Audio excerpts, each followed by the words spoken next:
다른 비유를 하나 들어보아라. 어떤 집주인이 있었다. 그는 포도원을 일구고 울타리를 치고 그 안에 포도즙을 짜는 확을 파고 망대를 세웠다. 그리고 그것을 농부들에게 세로 주고 멀리 떠났다. 열매를 거두어 들일 철이 가까이 왔을 때에 그는 그 소출을 받으려고 자기 종들을 농부들에게 보냈다.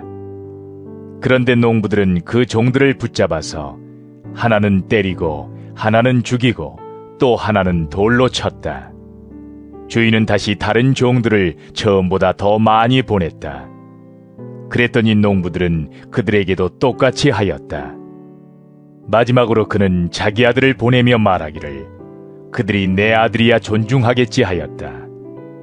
그러나 농부들은 그 아들을 보고 그들끼리 말하였다. 이 사람은 상속자다. 그를 죽이고 그의 유산을 우리가 차지하자. 그러면서 그들은 그를 잡아서 포도원 밖으로 내쫓아 죽였다. 그러니 포도원 주인이 돌아올 때에 그 농부들을 어떻게 하겠느냐? 그들이 예수께 말하였다.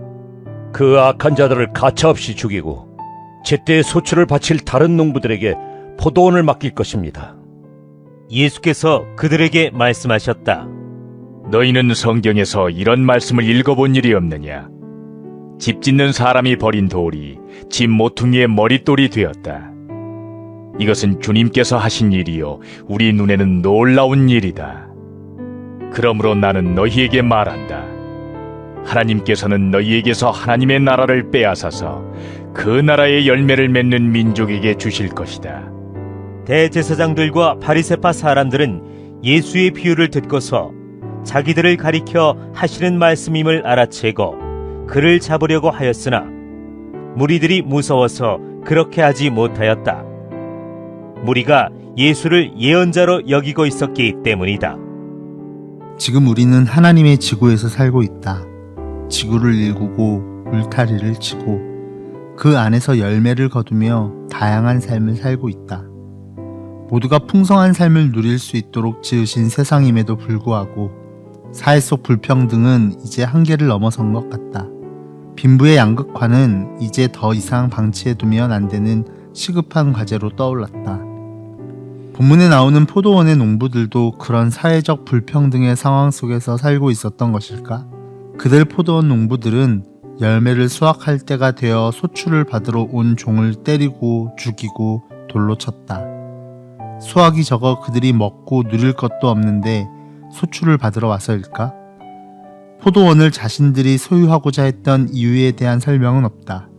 확실한 것은 그들이 포도원 주인의 아들이 왔을 때 그를 죽여서 자기 것으로 만들고자 하는 욕심이 있었다는 것만은 분명하다. 그들은 필요가 아니라 포도원에 대한 욕심 때문에 살인 행위를 저지른 것이다. 의미 없는 질문일 수도 있지만 만약 그들이 사회 곳곳에 소외되어 있는 이들을 살피어 돌보는 공동체 사람들이었다면 어땠을까 생각해본다. 그랬다면 그렇게까지 했을 리 만무하다. 우리에게 지키고 돌보라고 맡기신 지구동산을 떠올린다. 지난해 겨울에 시작하여 다시 겨울을 맞는 코로나 대유행에서 보듯 지구의 위기는 극에 달했는데도 우리 안에 변화가 일어날 조짐은 별로 보이지 않는다. 창조주 하나님과 이어져 이 땅의 가난한 자들과 자연의 울부짖음을 들을 수만 있다면 얼마나 좋을까. 듣는 순간 우리는 지구 돌봄의 책임을 분명히 의식하고 지구상에서 모든 생명이 풍성히 삶을 누리며 살 수 있을 텐데. 주님, 우리 안의 불평등을 걷어내고 지구 돌봄의 공동체로 온전히 살아가게 도우소서. 우리 주 예수 그리스도의 이름으로 기도합니다. 아멘.